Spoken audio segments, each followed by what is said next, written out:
សួស្តីអ្នកទាំងអស់គ្នាគ្រាន់តែបើកចូលប៉ែភ្លាមបងប្អូនគ្រាន់តែថាបើកចូលប៉ែភ្លាមវាឲ្យកាដូមួយភ្លាមបងប្អូនហើយអ្នកទាំងអស់គ្នាបានដូចគ្នាទាំងអស់គ្នាបងប្អូនហើយចូលគ្រាន់តែបើកចូលទៅបងប្អូននឹងបានកាដូចាប់កលាករលីចិនមួយភ្លាមតែម្ដងបងប្អូនឥឡូវខ្ញុំចូលមកចាប់មើលនេះមានកលាករខ្លះឥឡូវនេះកលាករដែលគេបិទមុខនេះឃើញហើយនេះ2នាក់នេះបងប្អូនកលាករអូមានកលាករទី2ទី3នេះល្អបងប្អូននេះកលាករនេះល្អណាស់បែនរ៉ូនីអីនេះល្អហើយកលាករបានកលាករមួយណាក៏យកដែរនេះ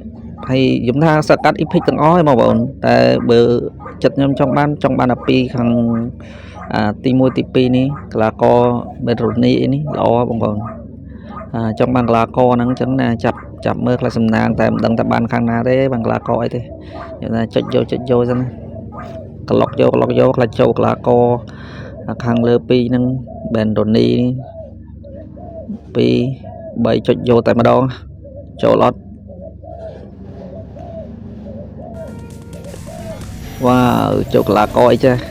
984 CF អូកលាករនេះតែបងប្អូនបាទហ្នឹងក៏យកដែរបងប្អូនហ្នឹងក៏ល្អដែរបងប្អូនកលាករសតកាត់អ៊ីភិកទាំងអស់សតកាត់ល្អទាំងអស់វាខុសគ្នាបន្តិចបងប្អូនហើយបងប្អូនចាប់បានកលាករអីខ្លះជួយប្រាប់ផងខមមិនខាងក្រោមហ្នឹងចាប់បានកលាករអីខ្លះខ្ញុំនិយាយថាខ្ញុំចាប់បានកលាករនេះបងប្អូនហើយវីដេអូខ្ញុំមានតែប៉ុណ្្នឹងឯងបងប្អូន